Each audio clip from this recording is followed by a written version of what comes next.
का हर जगह प्रचार किया।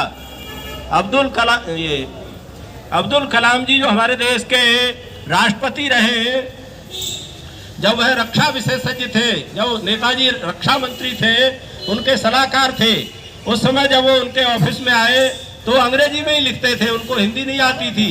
नेताजी का ही साहस था, उन्होंने कहा अगर आपको अंग्रेजी लिखना नहीं आती है तो कम से कम हस्ताक्षर तो हिंदी में कर सकते हैं। नहीं, हिंदी लिखना नहीं आती तो हस्ताक्षर तो हिंदी में कर सकते हैं।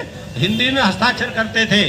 और जब वो सैफई महोत्सव में पहुंचे तो उन्होंने कहा नेताजी की वजह से ही मैंने हिंदी को सीखा। तो नेताजी ऐसे बड़े विचार के और अपनी बात को स्पष्ट ढंग से कहने का मादा, तरीका, साहस उनमें था। सैफई महोत्सव में जब आपने देखा होगा, नहीं सैफई में जब प्रधानमंत्री वहां गए तो नेताजी जैसा साहस और किसी में नहीं देखा जा सकता। कोई बीजेपी वाला नेता भी मोदी जी का हाथ पकड़ के अपनी तरफ नहीं खींच सकता। नेताजी ने भरी सभा में उनका हाथ पकड़ के अपनी तरफ खींचा और कान में कुछ कहा और मोदी जी ने उसका बुरा नहीं माना। वो आज तक भी उनकी तारीफ करते हैं। तो ऐसा साहस कोई बीजेपी वाला भी नहीं कर सकता। नेताजी ऐसे बड़े व्यक्तित्व के धनी थे। उन्होंने समाजवाद को, समानता की विचारधारा को आगे बढ़ाया और वो निर्बल के हिमायती रहे।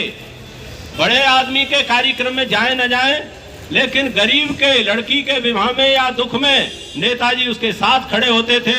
और वो केवल एक जाति विशेष के लोगों ने ठप्पा लगा दिया कि वो एमवाई के नेता रहे।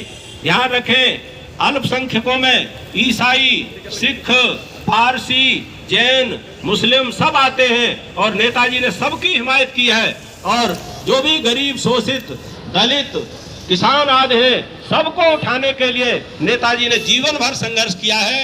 हमने उनके संघर्ष को याद रखते हुए अपने जीवन को उस विचारधारा से जोड़कर आगे बढ़ना है। और अखिलेश जी निश्चय ही एक अच्छे पिता के योग्य पुत्र हैं और उनकी विरासत को लेकर आगे बढ़ रहे हैं।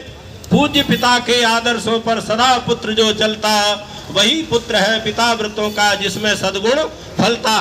तो नेताजी के नाम को चार चांद लगा रहे हैं। हमें उनके हाथों को मजबूत करना है। समाजवाद की जो विचारधारा है उसको आगे बढ़ाना है। हर व्यक्ति को जीने का, सुखी होने का, उन्नति करने का अधिकार मिले, ये नेताजी ने हम सबको सिखाया है।